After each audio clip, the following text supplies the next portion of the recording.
Marine Reacts to the Grey Knights, Part 1B, by Luetin09. As always, I'm going to be leaving a link to the original video and channel down in the description below, so go ahead and make sure that you check them out. Alright, so here's Part 2 of the Part 1, and actually had to go back through it a little bit and write some notes on the section I had already seen, just because that way I can make sure that I'm not forgetting anything.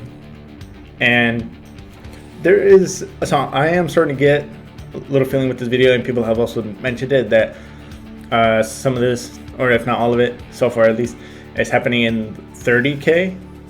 Now, that kind of always made me think, like, has it always been called Warhammer 40K, or has it been called like 10K, 20K, and then has gone up? And they're actually changing time in the actual story according to like time, as in like right now, because technically, it's been like 40 years as far as when the story has happened. So it makes sense that like every 10 years they're counting it as 10,000 years. Although it could have just been 40K from the straight beginning. Let's go ahead and get into the video. But before we do, don't forget to like, subscribe. It really does help me out a lot. Hit that notification bar right there, so you get notified every time I do upload. Sometimes uploading twice a day. Typically working on them in the mornings, releasing them in the late afternoon to late evening. That way when you all get off work, you can enjoy the videos at your leisure. So without further ado, let's go ahead and see what else we can learn about the Grey Knights. Having now been rehabilitated, Loken would embark on a quest set out for himself alongside another of Malcador's knights errant to ascertain the loyalty of the Dark Angels Legion and their Primarch Lionel Johnson. The events that followed would be appropriately full of shadow and deception, but ultimately end in abject failure. And this entire episode compounded Loken's already badly damaged sense of self and further undermined his perspective and the core reason for his existence. Loken had been forged by the Emperor as a pure weapon of war, but now he found himself playing the games of intelligence gathering and subterfuge at the behest of Malcador the Sigillite, discarded and severed from his brother Marines that had stood forever with him. As his mental state continued to deteriorate, he found himself caring little for these other so-called knights errant working for the Sigillite. On the abject failure of his mission and his subsequent return, this would lead Loken to become increasingly isolated within an abandoned garden biodome on Luna. This created a surreal juxtaposition of one of the Emperor of Man's finest warriors, never having known anything in his life that could be described as peace, yet here he was, in the most peaceful of surroundings, tending to... That's kind of crazy as far as, I mean, if they ever came out with the show on Warhammer, which I don't know if they ever did, I feel like Loken would be a good start, because it's really showing, I guess, the whole going against the grain in terms of like what you're originally supposed to be doing, which they said was his thing was to have war, to be an instrument of destruction, and that only in death would he, I guess, find peace. But here he is going into the center of a biodome, being able to do that, and as mainly he started stemming just because from the actual betrayal that he's faced, and he's trying to isolate himself. He's not having necessarily to focus on actually just going up to the enemy and just straight up annihilating them. He's actually having to do a little bit of intelligence gathering. So it seems like he's doing more of the administration side of jobs, which if you look about that in the military, especially in times of combat, you see people who do really well in that type of environment, and then as soon as they start to get promoted, and then they start to get put more in an admin type position, and then obviously they don't necessarily feel right about it because they want to be, for the most part, in the fight. But I mean, I've seen some people get demoted. I haven't seen, but I've heard stories about people getting demoted on purpose just so they could still be able to at least be a part of be a squad leader at least, or at least be in the shit, so to speak. But I mean, that's just from stories that I've heard from people who have been in like maybe plus 10 years. So to an abandoned garden, devoid of grounded, stable thought, lost amid the liquid flows of his delusions, barely knowing which were genuine and which were half-imagined ghost memories, spliced together with trauma and shattered emotions. During one of these lucid periods, Loken would find himself again speaking with his dead battle brother Tarek Torgadan. The internalized conversations Loken would have with Torgadan, along with realizing he had in his garden of rehabilitations recreated the water garden where he and the Mournival first swore a sacred oath to serve the Emperor above all Primarchs and to ultimately uphold the Imperial truth. This was the mental keystone that Loken had needed for all this time. These fragments of memory filled that mental keystone position to secure the route open across a bridge that would allow Loken to access and unlock all of his involuntarily suppressed and previously locked memories. He could recall all of the prior horrors and misdeeds of Horus, the questionable decisions, the rash, the suspect, and the outright unnecessary, the Interax, Davin, and the Oretian technocracy incidents, and certainly not to mention the abhorrent atrocity that was the Isvan III massacre. Loken, now feeling a renewed sense of purpose and loyalty, while still also realising he was perhaps not what could be described as a stable individual, he would return to Terra to launch with the Sigillite and the Space Wolves Primarch Lehman Russ a certainly daring, if not also somewhat foolish plan to infiltrate Horus's flagship, the Vengeful Spirit. After initially some success, things would quickly unravel. Still, Loken had in one final stand stood before his father Primarch Horus and shamelessly was invited to turn traitor to the Emperor and the Imperium. Okay, so real quick before he gets deeper into that, and so, well, I mean, it seems like he got aboard a ship and that he still is trying to convince him, from what he just said, that Horus is still trying to convince him to join him and betray the Emperor. Which shows that maybe Horus still kind of saw him as like someone who he considered to be very close with. But the fact that he was abandoned, it's just, I don't see why Horus would think that would be a good... I mean, he's probably still under the assumption that, hey, this guy Loken, he swears allegiance to me. But like they said, him and a couple others always had this little secret oath saying that they would always have loyalty first and foremost to the Emperor, besides above all other primarchs. And so, other than that, my real thing was saying, was Horus always like this secretly? Or was there a point in time where he was actually like genuinely good-hearted, I guess I would say, or like where he was really just doing the will of the Emperor? I mean, mainly because he believed that whatever he would do was supposed to be a good thing or the right thing in his mind based on principle or what have you. And then as soon as he got corrupted by the chaos, is that when everything started to go downhill? Or did he always have these things in his mind and always intend to betray the Emperor? Or was it the chaos that eventually, at least at the very minimum, pushed him over the edge to actually start to take action? But Loken would remain defiant to the last, and his final fight with Horus would allow several of his boarding party of Malkador's knights to escape. Now, while the story of Loken has little impact on the creation of either the Inquisition or the Grey Knights, what it does illustrate is the complexity of mental avenues, pathways and fragments that must be navigated by those working within some of the greyest areas of the Imperium. While the Grey Knights are known as such primarily because of their armour being devoid of the usual chapter colours and markings, you can also read beyond the simple aesthetic description and consider that the work being done by the most loyal of warriors and their Inquisition counterparts is of a very grey nature. The story of Garviel Loken aptly illustrates this when you consider that after all was said and done, even Loken himself could not know if he was truly loyal to the Emperor until the situation was presented squarely to him by Horus standing there on the War Master's flagship. In these events were illustrated a crucible of loyalty. The Astartes, the Emperor's greatest creations, had been proven to be just as fallible as regular humans when it came to the dark forces of the warp. Garviel Loken, though, was one who stood as a new force to hold back the tide of corruption, temptation, and to resist those who hunger to endlessly feast upon the souls of mortals. These new Astartes would, as Loken demonstrated to the gods of chaos, have immense and incorruptible willpower, superhuman figures who would stand like unbreakable rocks, where other men would be consumed by the tides and storms of the warp that would lash and overwhelm them.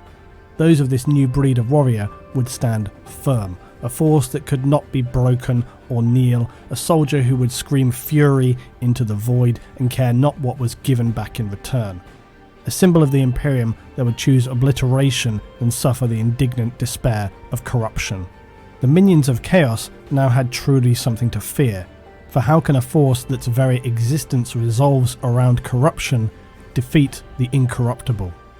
The abhorrent creations and traitors of the warp would now face a new breed of warrior, one whose time of stealth and subtlety was fast drawing to a close, and who instead would now exert the true wrath of the Emperor's spirit. Malkador and Nathaniel Garrow had forged them from the finest warriors in the Imperium of Man, and they would be the first of many. They would be the Grey Knights.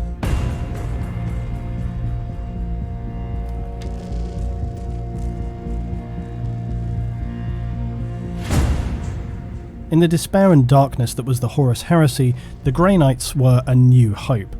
As would often be the case going forward, those Astartes that formed the founding of the Grey Knights nearly all possessed supernatural skills as psychers. Now, while this had been outlawed by the Emperor, it was now realised as a necessary evil in order to combat the sheer pervasive and unstoppable forces of chaos. Under the Emperor's instructions, this new and highly secretive force would head to Titan, the largest orbiting moon of Saturn.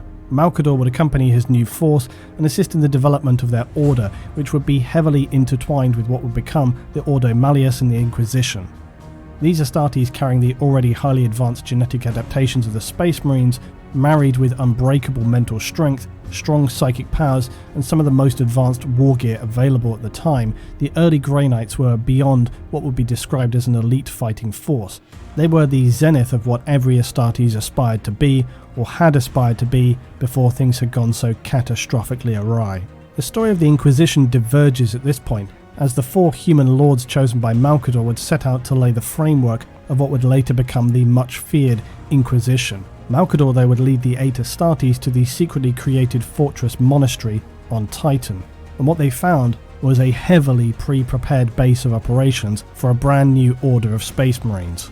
Vaults of weapons and war gear, freshly lobotomized slave servitors, and most importantly hundreds of thousands of fresh recruits waiting to undergo some of the most severe Space Marine trials ever devised, to see if they would make the cut to become one of the few to claim the honour of becoming a Space Marine in a brand new and elite force of Astartes. This human... Okay, so I know I really saw the video, some of the training that they would go to, and the fact that they really liked exposure training. I also heard, though, that from the video and in the comments that the type of training can differ from chapter to chapter, and it's very dependent on also who's kind of running it. I can only imagine what it would be for the Grey Knights.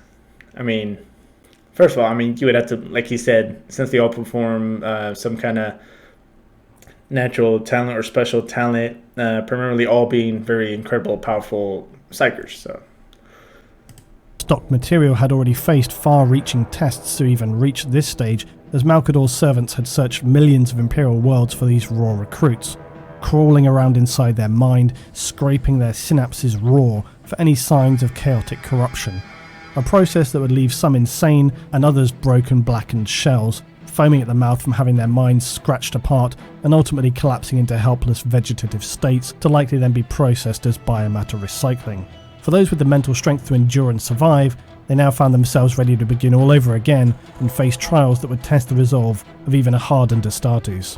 Additionally, all of these new recruits already had psychic potential, and if successful, would then be able to forge and develop their abilities in a controlled way, to lead them to the path of becoming a new breed of Astartes who wielded not only powerful war gear and the mental strength to resist the most powerful of corruptors, but also the ability to unleash psychic powers, the likes of which had rarely been seen before in the ranks of the Imperium of Man. Still, while Malkador was instrumental in the initial establishment of the Grey Knight Order and had assisted the previous 8 Battle Brothers in how they should organise and trial the initial elements of this new chapter, he was urgently recalled to Terra.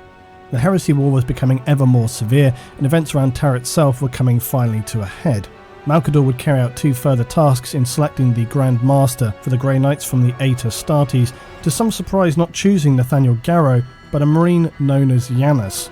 He would become the first Supreme Grand Master of the Grey Knights. Malkador would then use his even now astonishingly powerful psychic abilities as a human to throw up a reality bubble around Titan itself, sending it into the warp where it would await the inevitable conclusion to the Heresy War. Malkador would then return to Terra, unknowingly for the last time. Who was Janus, though? Well, like many of the Knights Errant, he was plucked from the ranks of traitors, formerly Reviel Avida, a sergeant of the Thousand Suns Space Marine Legion, who you'll recall had experimented with and developed psychic powers. These seem the primary reason as to why Malkador would choose Janus, knowing that these powers would be so critical. Janus, though, was no ordinary Thousand Sons Marine. He had used his immense psychic power to lead the White Scars back to Terra during that heresy period, but was also critically suffering from an ailment that plagued all Thousand Sons, known as the Flesh Change. Now, early in the Crusades, whilst the Thousand Sons to their... So, Nathaniel Garro, I mean, the fact that they keep saying that every single Grey Knight has some form of insane, powerful amount of psychic abilities or special talents, that the reason they made Janus the first Grand Master or leader of the Grey Knights was because of this power. But is this whole time, even though Nathaniel Garro is a part of it, does he not have these abilities? Or maybe like a small version of it? Which is probably why Malkador ended up putting him in charge instead of Garro. I mean, because that's what it kind of seems like. Oh, look at that. They still have cats in the future. Joy developed psychic powers, many would then begin to be struck down with a horrific and degenerative process of mutation. And they couldn't know this at the time, but this was the corruption of the warp infusing their bodies. This was known as the Flesh Change. Arvida, upon reaching Terra, was suffering greatly from this flesh change, and his body was mutating now beyond control. Malkador was present at this time and pledged to try and heal Arvida. He would attempt to bind a shard of the Thousand Sons Primarch Magnus the Red to Arvida in an attempt to create a shadow Primarch in a psychic host who could sit then and guard the gate on the Golden Throne, as the Emperor had intended Magnus to do originally. Instead, though, Malkador's plan would not work, and the psychic fire of the Primarch Shard would entirely consume Arvida, and out of the fire would step an Astartes with no trace of the flesh change, but neither a Shadow Primarch or Reviel Arvida. The Marine asked to be known as Janus, later Janus. This Primarch-infused Astartes, born out of a psychic firestorm, would now become the Supreme Grand Master of the Grey Knights Order. Even as the war raged on in material space, the Order of the Grey Knights would begin to develop their organisation structure and their qualifying recruitment stages, which are, unfortunately for those wishing to take part, considerably more severe in their testing. While this can seem excessive, it is in fact ultimately necessary, as the Grey Knights can accept nothing less than the most hardened and unbreakable individuals in both physical and mental respects. In these early days, the Council of the Eight Marines would begin to develop the training systems for those recruits awaiting trials to join the new order. But in later establishing periods, recruits are located by so-called chapter gatherers. These are usually somewhat retired veteran Grey Knights who, perhaps due to extended service or a severely impeding injury, are not best suited to carry out combat missions. But their infallible judgment is still without question, and this is arguably the most important weapon for a member of the Grey Knights. As with most Astartes, chapter recruitment can come from basically anywhere, but with the Grey Knights this can even mean another chapter's homeworld, as well as feral planets, penal worlds, even the much feared black ships, and as with the Inquisition, there are few if any barriers that constrain their decisions or their demands. Of those lucky enough to have been discovered after having likely already faced some sort of life or death pre-testing trial on their home planet, they'll be brought back to Titan itself and the Grey Knights' fortress monastery. For these individuals, this will either be a fairly unlikely, spectacular new beginning, or the far more likely beginning of the end, for they will either succeed or die. This and nothing else. As with what we might qualify as ordinary Space Marine trials, if they can be called as much, the recruits are put under immense physical and psychological testing, and this can be any number of trials devised to push them up to and well beyond the limits of what an ordinary human should be able to withstand. Unlike ordinary Astartes trials, the Grey Knights often begin their trials for many recruits by, instead of being taken straight to the fortress for the usual testing of physical trauma, laceration, pain induction, and mentally scarring tests that will leave some a crying, shivering, gibbering wreck broken beyond help, or leave others gritting their teeth through to the end, refusing to submit or break. But Grey Knights recruits face a far simpler challenge. They're dropped down to the planet's surface to begin their testing, and these recruits will face a simpler but much more harrowingly bleak test. The first test of simply even reaching the starting line alive.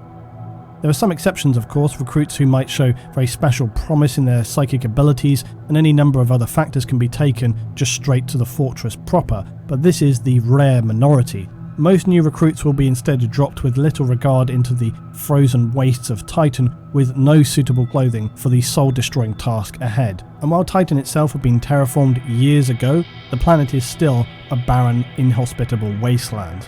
The recruits are simply left with no option than to face the absolutely unbearable conditions of Titan and march across the plains of the planet to reach the fortress monastery of the Grey Knights. Recruits at this stage will be simply... I mean, I feel like he's gonna say it already, or somewhere here pretty soon. What would be the distance, or would the distance vary every time? Because I mean, if it's still considered a barren wasteland, they're not getting dropped any food, water. I mean, obviously, I don't know what the temperatures would be like. I mean, they obviously do like exposure training. It feels like, I mean, because I'm getting like this desert type feel, and it seems like, I mean, because I was in the desert for 4 years, that it gets insanely hot during the day, cold as shit at night. There's not really any in between, unless you're like early morning going into the like about midday. But yeah, also if they keep an eye out on them, or are they just kind of left to their own means to get there, or do they keep an eye in terms of not necessarily to help them, because it's very unlikely that they would, because then they'll just say, well, hey, this person was a waste of time, so blah blah blah blah, and then just keeping an eye on them in terms of just seeing what the reaction is, what they're doing. Maybe they're being very adaptive. Maybe they see that this person's making really good pace, or hey, this person might not be strong right now, but his mental capacity is still allowing them to push forward, like things like that. If they're looking for certain key aspects, other than just being like uncorruptible and this strong sense of loyalty to the Emperor. Simply designated a number to track their progress. All other information is irrelevant, and should they fall, they'll either be buried in an unmarked grave along with hundreds or even thousands of other failed potentials, or perhaps simply just not buried or recovered at all. Literally, sometimes the questions I think of, or like what I'm assuming or guessing, get answered within like seconds of me saying it every time. This is far more likely. This is the disconnected and emotionless reality that litters the landscape of Titan as thousands of recruits continually trial for acceptance into this arguably most severe of Astartes assessment trials. As with most tests devised by the Knights, whilst this is a physical test, it's actually much more about the mental ability of the recruit. Can these recruits overcome their physical agony and the miserable reality of having to endure this marathon journey before their real tests even begin? Many will simply collapse and die en route, or those, depending on their background, may become completely mentally broken and just turn away from reaching the gates of the fortress monastery, and their reward will equally be death. But this is of concern to no one. Cowards and those who lack the discipline to follow through on their trials deserve nothing less. Those who manage to reach the gates of the monastery are given the briefest respite, and also now fitted with a psychic inhibitor collar before being immediately sent back out to repeat the journey they just took. The inhibitor collar will now continually monitor the recruit's undeveloped psychic powers, and should he at any time lose control of his psychic abilities, the collar will quite obviously explode. After completing this second trial, the recruit is then sent out again, this time perhaps with some slim supplies, to walk far beyond through endlessly dangerous environments, from crashed wrecks, roaming bands of insane and damaged servitors, to eventually reach the Xanadu region on Titan. This caustic environment creates a haze and miasma of chemicals that will induce nightmarish visions and again test the recruit beyond the mental strength of any ordinary man. As if that wasn't bad enough, these visions are where the real test lies. The psychic inhibitor collar is for many the much more literal threat, because now as the delusions and surreal lucid visions begin to consume the recruits, created by the chemical clouds and caustic pools they find themselves in, for many this is simply too much to experience and control. For them, reality unravels, and simultaneously so does their control over their psychic abilities. The thousands of headless skeletons laying strewn around the chemical crystal pools of this area are a testament to this grotesque fact. For the minimal amount of recruits who return from this marathon trial, they will be given a brief period to recover before facing, of course, more trials. Unlike many Space Marine recruitment tests, the Grey Knight assessments go on and on and on. they're often much more about pushing a recruit to the limits of a mental breaking point than they are about the physical. Yet physical testing helps in breaking the mind and ensuring they are immune from physical stresses. The tests utilised by the Grey Knights are often designed to that end, often objectively pointless, physically excruciating, and always designed to push a recruit beyond the mental limits they have so far achieved to this point. For many... Alright, so from what I just got from that little thing was saying that obviously they're not really... It doesn't seem like there's a whole lot of physical fighting or like terms of like... It's more of just... mental fortitude training. Obviously, they want to make sure that they're very uncorruptible. But that collar was a really big twist on it. But then I guess I could see it then because they don't want to probably to just rely on that solely. But when he said that essentially that they're making them do a whole bunch of stuff, and then he said pointless, and I was like, you know what does that remind me of? And then I started thinking about the Marine Corps and how some of the friends that I made from the other branches, like when I was in Buring, I met a lot of Army dudes, Navy, mainly around docks that were attached to the platoons, and then some airmen when I was working I was working on post in Kuwait during my first deployment. Really, we realized that every single branch has their type of shit that they do stuff that is really pointless. Like, I mean, just thinking of one pointless thing off the top of my head, when I was getting out and I was checking out. I mean, not even, this was like maybe a month before I was about to start checking out because our training command wouldn't give us our checkout sheet until a month out, which you already know if you were checking out, that shit would take a long time because sometimes you had to get signatures from people who you didn't even know existed. So for about a month before, maybe a month and a half before I actually got that checkout list, everyone had to go to the range. And the people that were getting out, like myself, were saying this is fucking stupid because we're getting out. There's no reason that we need to qualify.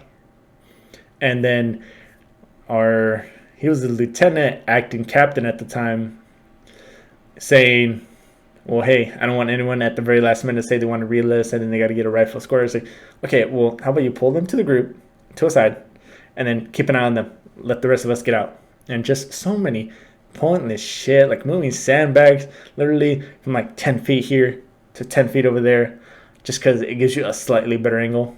Even though it's a training environment, we're not even in country. Honestly, I'm curious if anyone is from the military that sees this. Comment down below some of those shittiest or most pointless things that could have been avoided, but your training command was like, fuck it, let's do it, because they're not the ones actually doing it.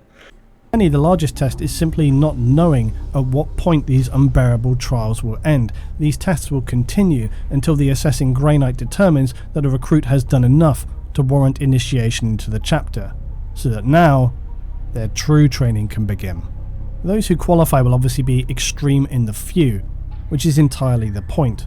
Numbers spoken of are anything like 1 in a million individuals, and those who succeed will be rare examples of the very strongest cells and sinews humanity can produce. The harsh nature of the testing simply confirms this. Because of this extreme exclusivity, however, the Grey Knights are not as plentiful in numbers as, say, an Astartes Space Marine chapter. But what the Grey Knights lack for in weight of numbers, they'll make up for 100 times over with their weapon skill, physical and psychic powers, and above all else, a completely unbreakable will.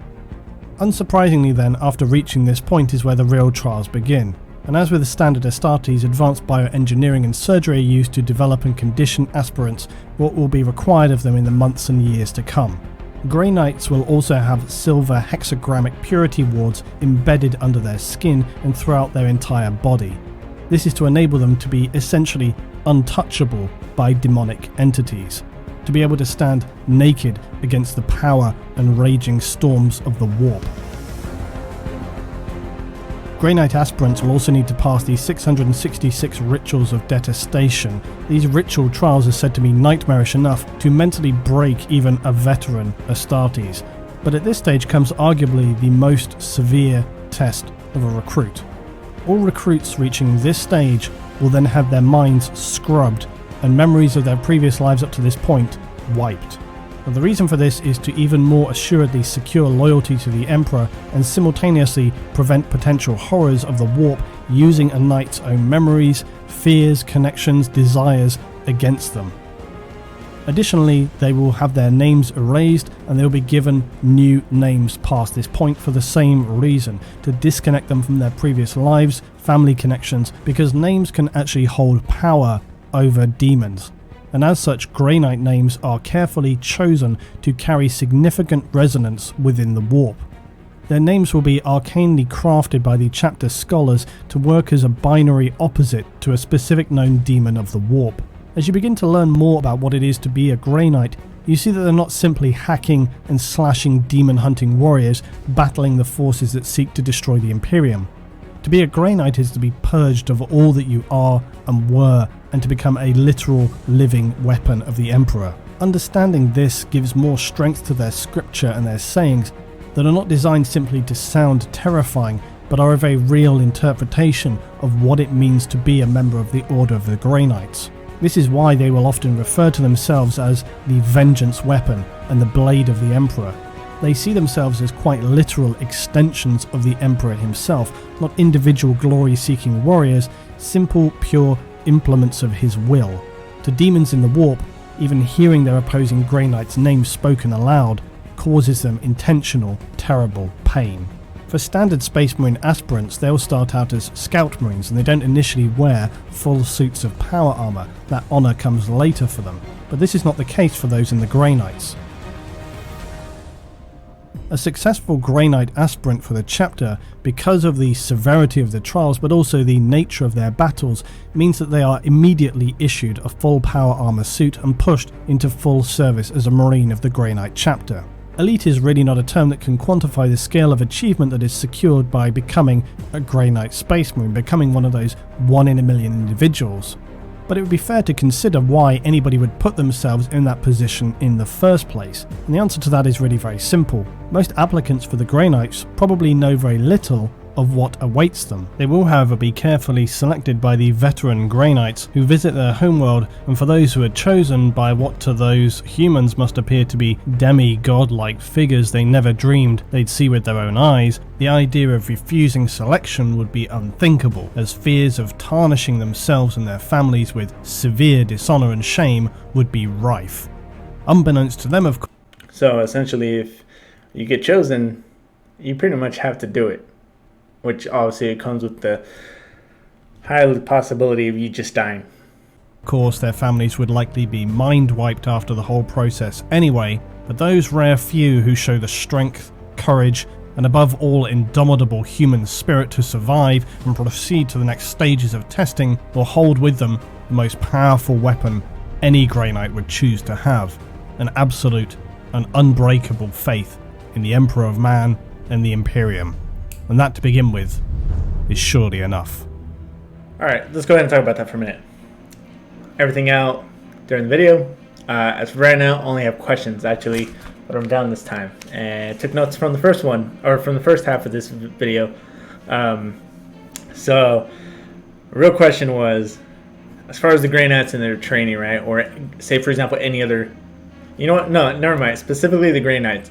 Since they were still pretty new at this point, and then when they were starting their process of recruitment, and as far as what the tests that they have to do, did they do these tests beforehand at least to make sure that they are possible, or did they just kind of say, hey, this is what it's going to look like, this is what the recruits are going to do, if they die, they die? Or was it something that they actually have been through themselves just to see if it could work? And also, just exactly how big are the Grey Knights? I understand that there's fewer than them than a typical chapter from other Space Marines. Also realize that, if I remember correctly, the Legions were called that in 30K, and then 40K was chapters. Just reestablishing that for myself. And then including with those tests, I don't think I ever heard the distance to the monastery. Because, I mean, obviously a lot of it was supposed to be like, you don't know what's going to happen, how long it's going to be. You don't even know when the actual training is going to start. As far as that goes, I would be very curious to know if there's actually a story out there that focuses on someone going through training. I think there was one I heard about the Imperial Guard. I think maybe one about one of the Marine chapters. I forgot which one. But as far as the Grey Knight specifically, is there one where some guy is like recounting his memories from it? But then again, I think about that they memory wipe you, right? and that because they also said that you would forget your family and all that, just to make sure like you're incorruptible and nothing like that could be used against you. And then just lastly, real quick, another quick comparison as far as the Marine Corps and say 40K was that everything is earned, or in terms of you actually being able to join them, being able to actually get the full set of armor, which you don't get right off the bat according to them. And it's just like in the Marine Corps when you go to boot camp. I forgot how it was. I think one of the first things that we didn't get a blouse, like the top section of the camis, and then I think our little bottom part of our trousers were never bloused. I think we had our collar tied up all the way. I'm trying to remember some other things that we had. We didn't have name tapes, and that's all I can remember right off the bat.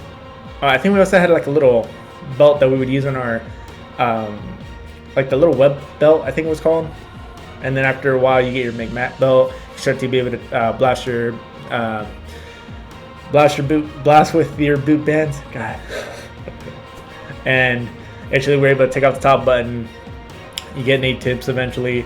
You're not having to use like a little cheap little name tag thing that we used to have beforehand. Everything always had like a special significance from it. Like I think the buttons on the blouse were supposed to signify like the 7 C's. There was something with the actual how many belt loops you had signified something. I forgot what it was. But yeah, everything always had a significance. And that's gonna go ahead and do it for this video. Don't forget to like, subscribe. It really does help me out a lot. Hit that dislike button if you didn't like it. Helps me improve the channel. If you're curious to see what's coming up next, there's gonna be a list down below in the description. About 5. Top to bottom is gonna be how I view them. And until then, I'll see you all in the next video. Bye.